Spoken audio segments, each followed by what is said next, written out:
Okay, so what we have set up here again is we raise pot with the 6-5. Here's the 20% range, minus queen, queen plus. He's going to check all his hands. We'll bet half pot as a C bet with our bottom pair. And we're going to have him raise with his big hands, the top two pair, or two pair or better. And then also we're going to have him semi-bluff with his open-ended straight draws. And then we'll have him call with his middle pair and top pair hands. Anything better than middle pair that's not two pair. And then fold everything else, and we'll fold to his check raise. So let's take a look at the EV of that. So our EV with the C bet is 3.4, $3.40, and that's actually getting check raised a lot. He has his open-ended straight draw 7% of the time, almost 8% of the time with this King Jacks in there. And so we'll be getting check raised 14% of the time. And even at that, with his range, it's still 3.4, which is still better than the checking strategy, and about the same as the C betting strategy when he doesn't check raise. And it's really hard actually to find villains that check raise more than 14%. But what I want to do here, let's change it up a little bit. Let's give him a wider range. We'll go to 40%. Take out the ace king and the king queen. And let's have him, now here at 40%, let's just run this check raise the way we have it.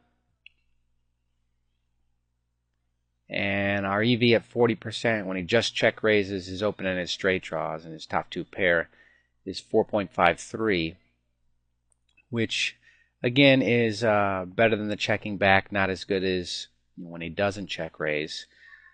Now let's have him check raise a little bit more. I'll tell you what, let's add another raise action in here.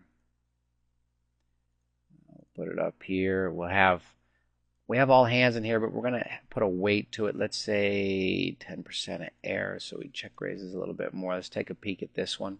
Oops. We're going to fold to his check raise.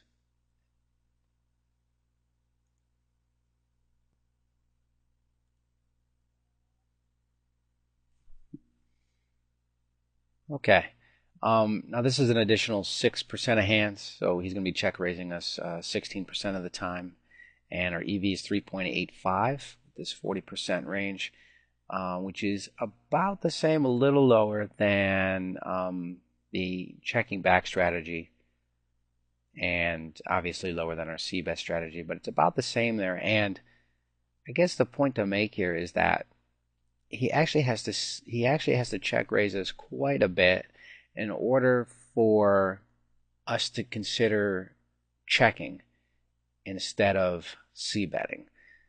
Again, finding a villain that check raises 16% of the time is, you don't come across them too often.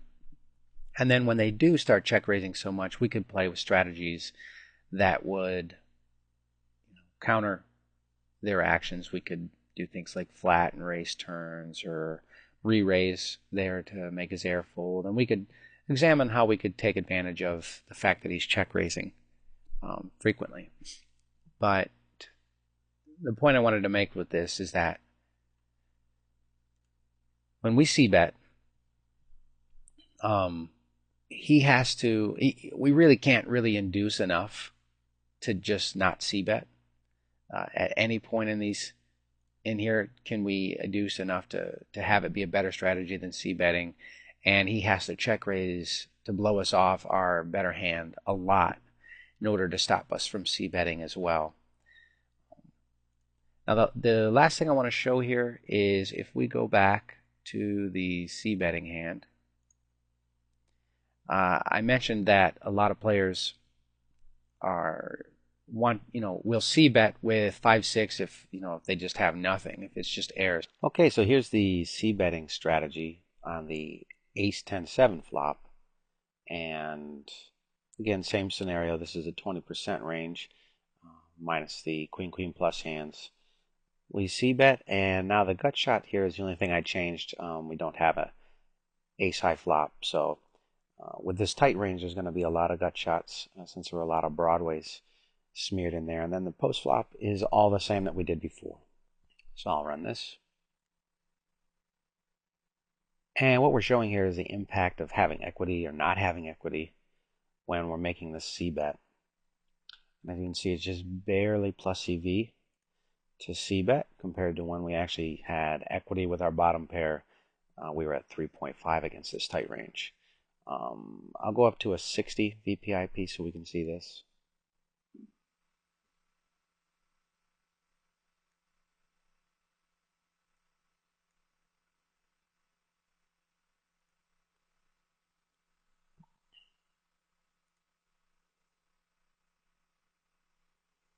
And we'll run this.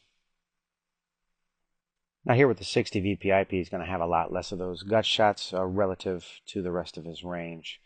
So this should be more favorable for us at 2.49.